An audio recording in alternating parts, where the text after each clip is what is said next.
Chapter 2. Eltham vanishes. Chapter 2. Eltham vanishes. Smith went racing down the stairs like a man possessed. Heavy with such a foreboding of calamity as I had not known for 2 years, I followed him along the hall and out into the road. The very peace and beauty of the night in some way increased my mental agitation. The sky was lighted almost tropically with such a blaze of stars as I could not recall to have seen since, my futile search concluded, I had left Egypt. The glory of the moonlight yellowed the lamps speckled across the expanse of the common. The night was as still as night can ever be. In London, the dimming pulse of a cab or car alone disturbed the quietude. With a quick glance to right and left, Smith ran across onto the common, and, leaving the door wide open behind me, I followed. The path which Eltham had pursued terminated almost opposite to my house. One's gaze might follow it, white and empty, for several hundred yards. Past the pond, and farther, until it became overshadowed and was lost amid a clump of trees. I came up with Smith, and side by side we ran on, whilst pantingly I told my tale. "It was a trick to get you away from him," cried Smith. "They meant no doubt to make some attempt at your house, but, as he came out with you, an alternative plan." Abreast of the pond, my companion slowed down, and finally stopped. "Where did you last see Eltham?" he asked, rapidly. I took his arm, turning him slightly to the right, and pointed across the moon-bathed common. "You see that clump of bushes on the other side of the road?" I said. "There's a path to the left of it. I took that path and he took this. We parted at the point where they meet." Smith walked right down to the edge of the water and peered about over the surface. What he hoped to find there I could not imagine. Whatever it had been, he was disappointed, and he turned to me again, frowning perplexedly, and tugging at the lobe of his left ear, an old trick which reminded me of gruesome things we had lived through in the past. "Come on," he jerked. "It may be amongst the trees." From the tone of his voice I knew that he was tensed up nervously, and his mood but added to the apprehension of my own. "What may be amongst the trees, Smith?" I asked. He walked on. "God knows, Petrie, but I fear." Behind us, along the high road, a tramcar went rocking by, doubtless bearing a few belated workers homeward. The stark incongruity of the thing was appalling.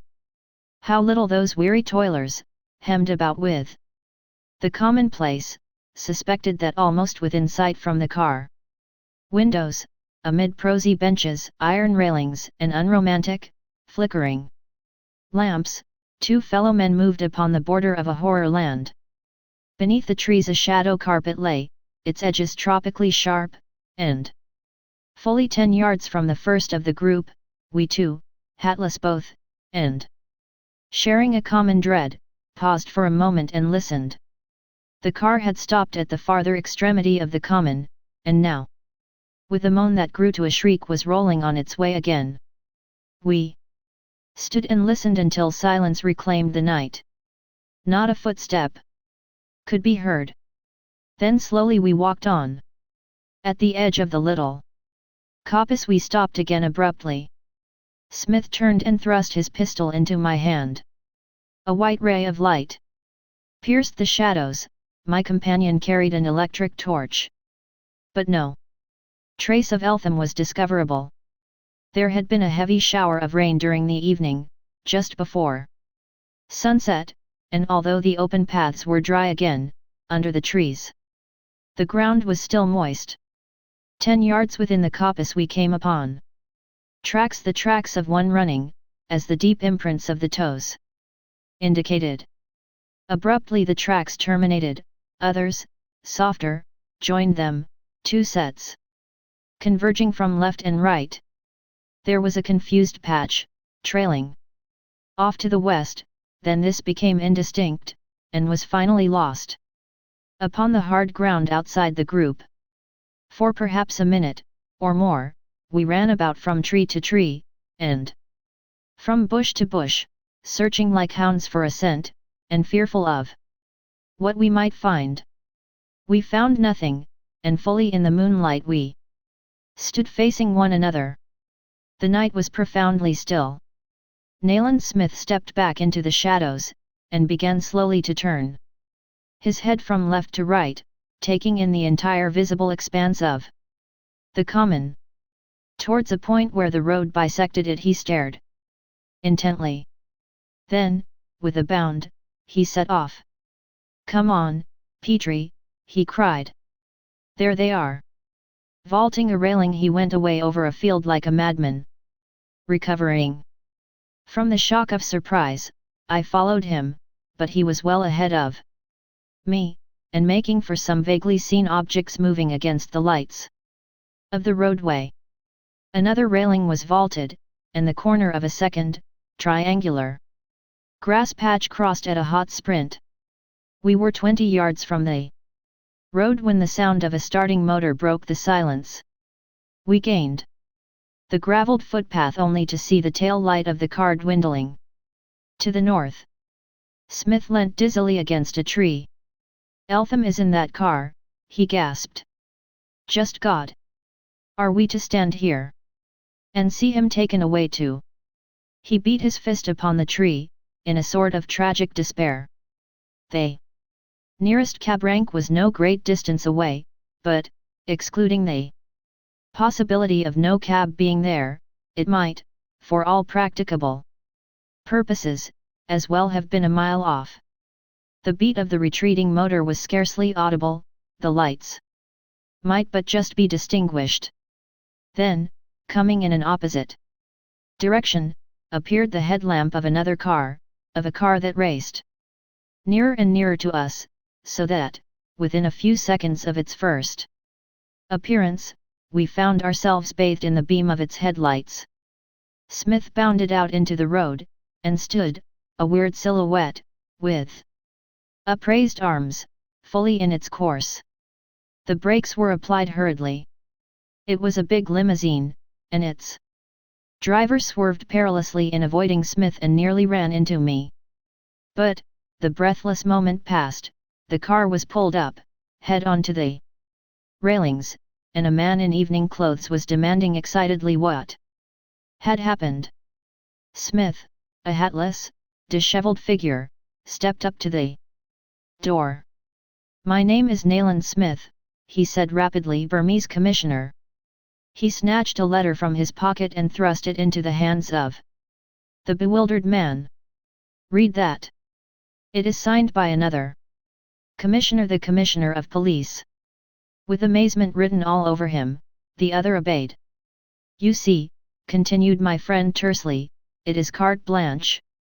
I wish to commandeer your car, sir, on a matter of life and death." The other returned the letter. "Allow me to offer it," he said, descending. "My man will take your orders. I can finish my journey by cab. I am." But Smith did not wait to learn whom he might be. "Quick," he cried to the stupefied chauffeur. "You passed a car a minute ago yonder. Can you overtake it?" "I can try, sir, if I don't lose her track." Smith leapt in, pulling me after him. "Do it," he snapped. "There are no speed limits for me." "Thanks. Good night, sir." We were off. The car swung around and the chase commenced. One last glimpse I had of the man we had dispossessed, standing alone by the roadside, and at ever-increasing speed, we leapt away in the track of Eltham's captors. Smith was too highly excited for ordinary conversation, but he threw out short, staccato remarks. "I have followed Fu Manchu from Hong Kong," he jerked. "Lost him at Suez. He got here a boat ahead of me. Eltham has been corresponding with some Mandarin up country. Knew that. Came straight to you. Only. Got in this evening. Fu Manchu has been sent here to get Eltham. My God. And he has him. He will question him. The interior of China a seething pot, Petrie. They had to stop the leakage of information. He is here for that. The car pulled up with a jerk that pitched me out of my seat, and the chauffeur leapt to the road and ran ahead. Smith was out in a trice. As the man, who had run up to a constable, came racing back. Jump in, sir, jump in, he cried, his eyes bright with the lust of the chase. They are making for Battersea. And we were off again. Through the empty streets we roared on. A place of gasometers and desolate waste lots slipped behind, and we were in a narrow way where gates of yards and a few lowly houses faced upon a prospect of high blank wall. Thames on our right, said Smith, peering ahead. His rat hole is by the river as usual. Hi. He grabbed up the speaking tube. Stop. Stop. The limousine swung into the narrow sidewalk, and pulled up close by a yard gate. I, too, had seen our quarry, a long, low-bodied car, showing no inside lights. It had turned the next corner, where a street lamp shone greenly not 100 yards ahead. Smith leapt out, and I followed him. That must be a cul-de-sac, he said, and turned to the eager-eyed chauffeur. Run back to that last turning, he ordered, and wait there, out of sight. Bring the car up when you hear a police whistle. The man looked disappointed, but did not question the order. As he began to back away, Smith grasped me by the arm and drew me forward. We must get to that corner, he said, and see where the car stands. Without showing ourselves.